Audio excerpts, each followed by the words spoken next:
Selamat datang di Novel Story, channel yang menceritakan novel berjudul Aku Bukan Menantu Sampah.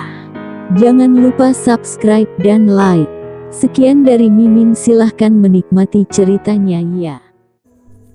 Aku Bukan Menantu Sampah, bab 503 keraguan pada sekretaris perempuan. Namun, para pasien sangat marah sehingga mereka tidak mendengarkan ancamannya dan bergegas untuk memukuli dia habis-habisan.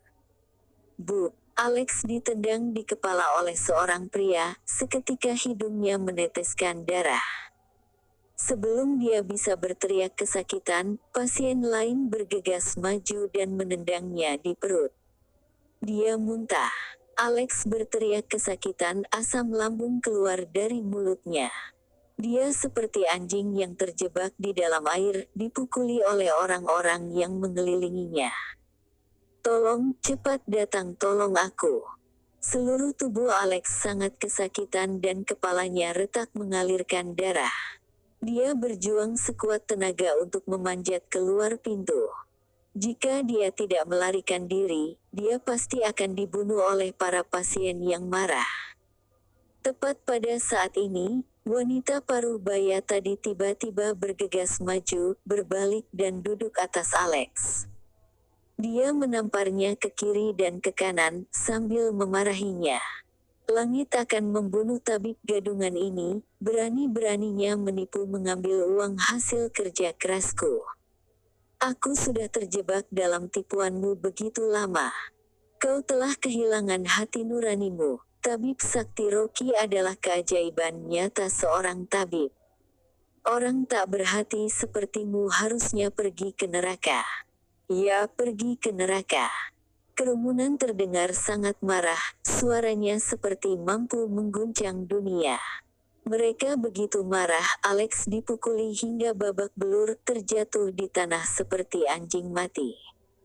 Khawatir orang itu akan terbunuh, Dewi melangkah maju dan berkata, "Jangan membunuhnya.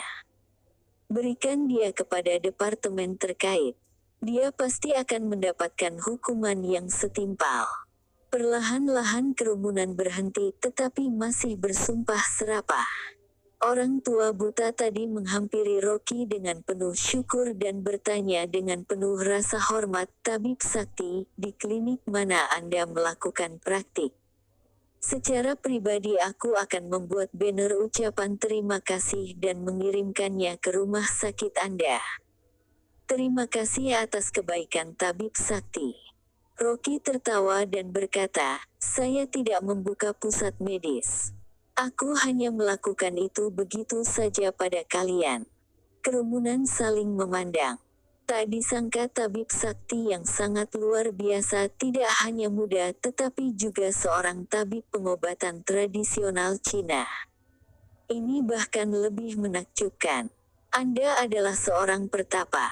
Puji-pujian pemuda yang bersahaja. Kerumunan tiba-tiba kembali tersadar dan mulai berteriak. Ya, Anda adalah dewa kehidupan. Dia adalah orang yang sangat berpengetahuan luas. Pada saat ini, seseorang datang menghadap Rocky dan berlutut di tanah. "Tabib Sakti, tolong belas kasihanmu, tolong periksalah aku.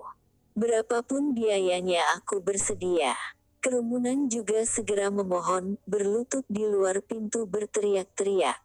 "Tabib Sakti Rocky, kami semua sudah ditipu habis-habisan oleh orang bernama Alex itu, aku mohon tabib sembuhkan kami."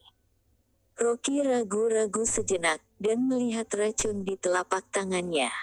Dia menekan racun dengan energi sage, yang tidak akan menyebar dalam waktu singkat. "Rocky, luka di tanganmu." Dewi terlihat khawatir. "Tidak berbahaya." Rocky melambaikan tangannya, mendekati meja Alex, lalu duduk, mengangkat kepalanya dan berkata, "Berbaris, satu persatu." Kerumunan berebut untuk berbaris, menunggu dengan tertib untuk disembuhkan. Mereka menderita karena penyakit dan dijebak Alex begitu lama, tidak mudah untuk bertemu dengan Tabib Sakti yang sesungguhnya, kesempatan tak boleh dilewatkan.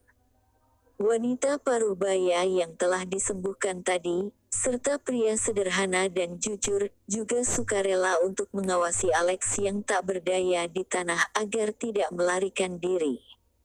Ekspresi Dini sulit dijelaskan, katanya pada Dewi, mari kita bantu dia menjaga ketertiban.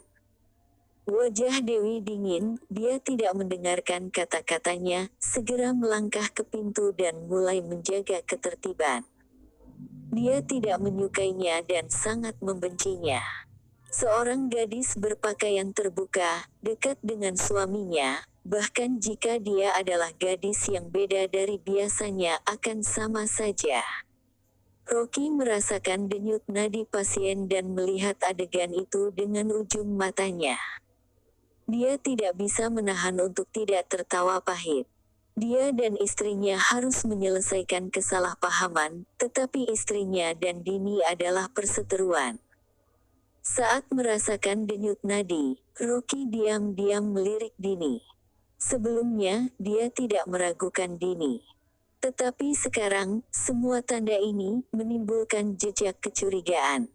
Apakah itu pembunuh pengintai atau tentang dia yang meledakkan 2 mobil dengan guntur langit dan pembunuh mati secara tiba-tiba?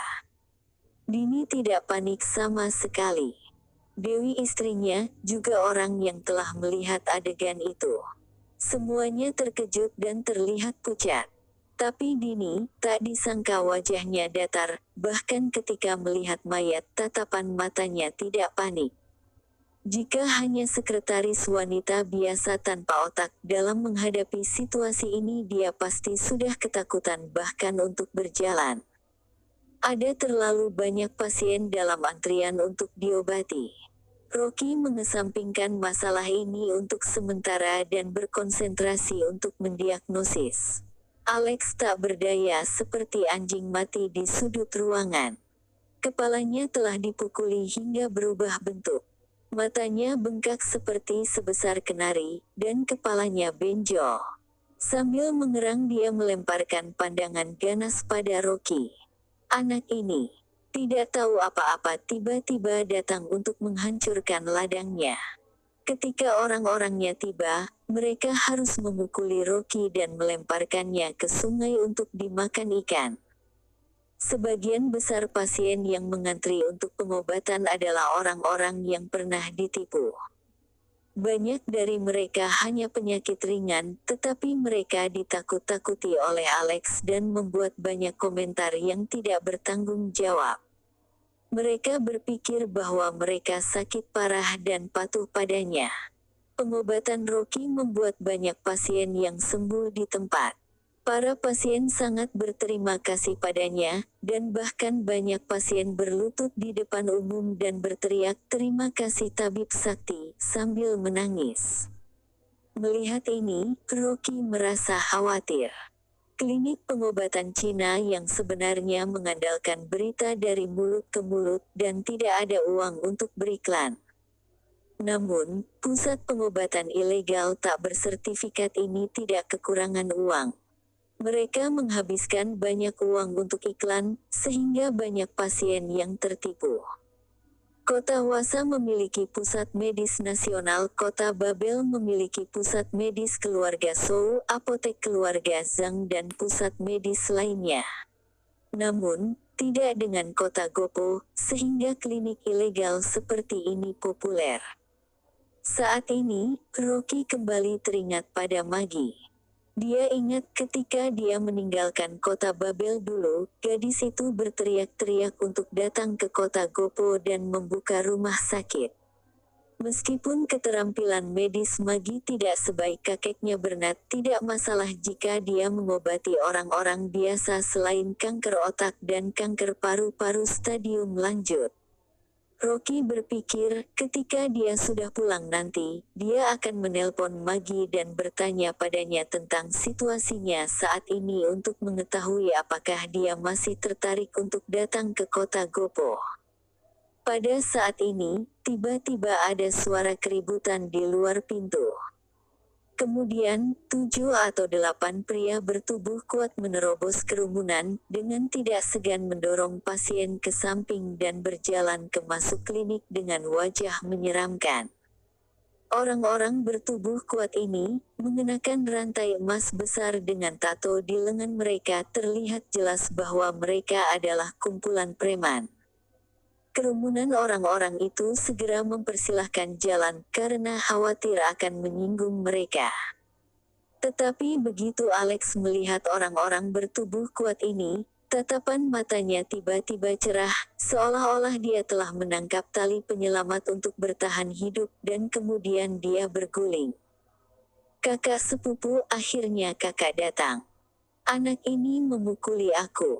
Pukuli dia dan patahkan kakinya. Dewi tidak menyangka Alex diam-diam memanggil sekelompok preman. Seketika Dewi mengerutkan alisnya. Dia tahu Rocky memiliki keterampilan yang baik, tapi sekarang terkena racun. Baru saja dia menghabiskan banyak energi pada akupuntur untuk mengobati orang tua yang buta itu. Dia juga mengerahkan pikirannya untuk menyembuhkan pasien secara gratis. Bagaimana mungkin dia masih memiliki kekuatan untuk menghadapi orang-orang ini? Terima kasih telah menonton, jangan lupa like, komen dan subscribe ya teman-teman agar saya semangat melanjutkan novel ini. Jika ada yang kurang baik silahkan komen di bawah agar saya memperbaikinya. Sekian dan terima kasih ya.